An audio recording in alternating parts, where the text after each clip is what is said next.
Yeah, this is gonna be futuristic because this looks like the robot from Black Ops 3. Mutual War. And trailers looking really good. Quality of the game. We got a butterfly. Whoa, that's cool. Damn. Holy shit! This music goes hard. Dude, the quality of this trailer is insane. I want this song. Oh, dude, the TVs. Black Ops 1. The butterfly, baby. Oh, he just crushed it. Dude, the quality of this trailer is insane. It's still going. It's definitely Black Ops 2. Zombies! A fresh Black Ops 7 leak has revealed some early details about the game's campaign, and it appears as if a big feature from Black Ops 6 will be returning. At the end of the Xbox Summer Game Fest presentation, Call of Duty popped up with a big surprise, revealing Call of Duty Black Ops 7. The 2-minute long trailer was at times a bit mind-bending and confusing, but it also showed a glimpse of what looks to set to come. After the logo has been revealed, characters can be seen dropping into the long-awaited Avalon map, and there's also one character that appears to be using active camo, reappearing after a period of invisibility. Naturally, details are pretty slim about what is set to come. Activision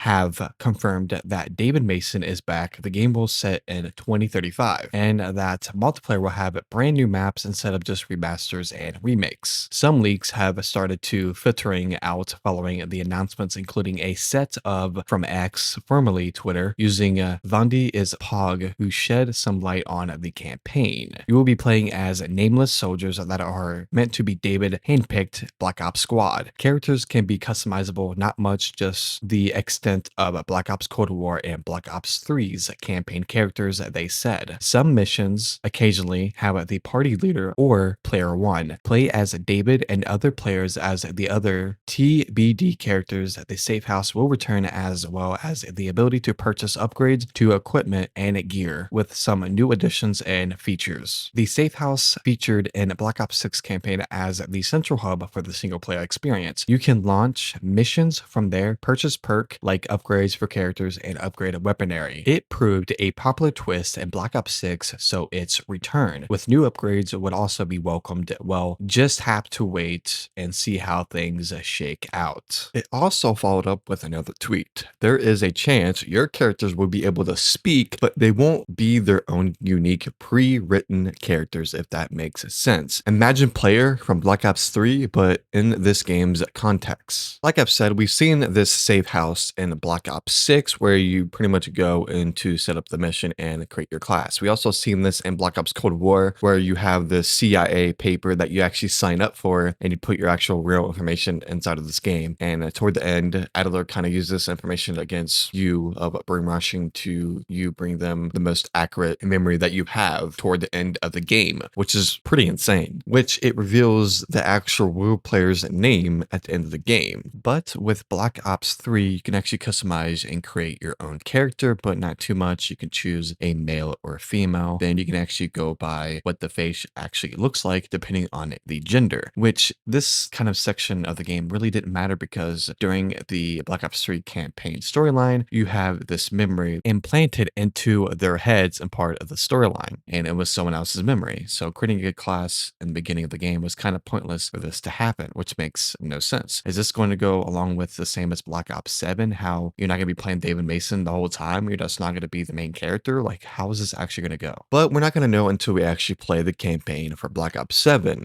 Who's going to be the main character? Is David Mason going to be there for the whole entire story, where he's kind of next to you and you like follow him? Who's going to be the main person that you play? For them to only set up as David Mason can only play during certain missions is when the missions are only set up for him specifically. There's going to be some missions where you can select to be him because he is supposed to be a part of that mission, and it's really awkwardly how they plan out these missions to play different characters and their roles throughout different missions. The fact that they show David Mason part of the main story teaser of Black Ops 7 is it's kind of weird how you can only play as David Mason in some selected missions as the game is intended for you to play. So that means you will be playing as nameless soldiers that are meant to be David hand-picked Black Ops squad characters, which is very weird, and it's going to be customizable just like Black Ops Cold War and Black Ops 3, which is very interesting. I feel like there's going to be a lot of concerns about this, but it honestly just depends how the Call of Duty storyline is pretty much laid out. So you're forced to play as that character, which you can't really pick who you want. If the safe house is actually returning, this is a place where you actually go to relax and kind of chill with the characters before actually going on into the next mission. You have this kind of dartboard that will reveal your next mission in a chronological order, which is pretty cool. And you have a station where you customize your weapons, and you'll see like a dartboard with all the missions. You can customize your class with attachments, and you can discover secrets and other sorts of different weapons. So basically how this is going to go is you will be playing as nameless soldiers that are meant to be David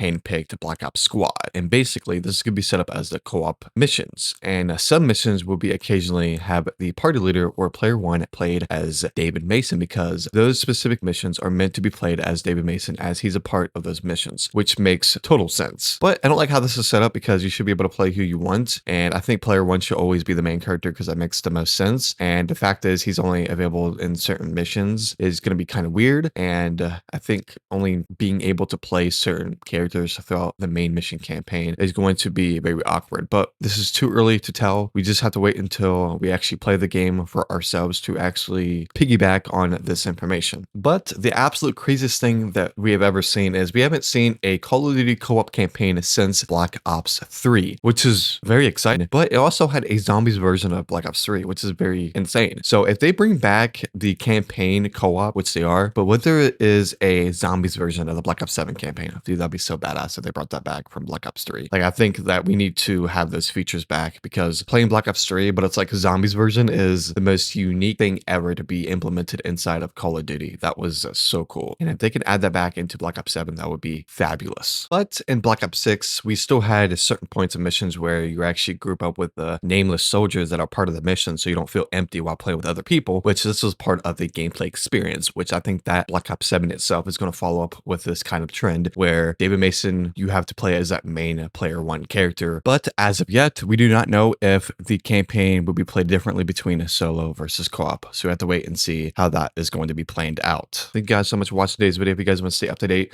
on the Black Ops 7 news, make sure to like the video, subscribe to the channel, make sure to hit that bell notification to never miss a single video, because we're on the road to 3,000 subscribers. We are grinding, ladies and gentlemen. So thank you guys so much for watching, and I will see you guys next time. Peace.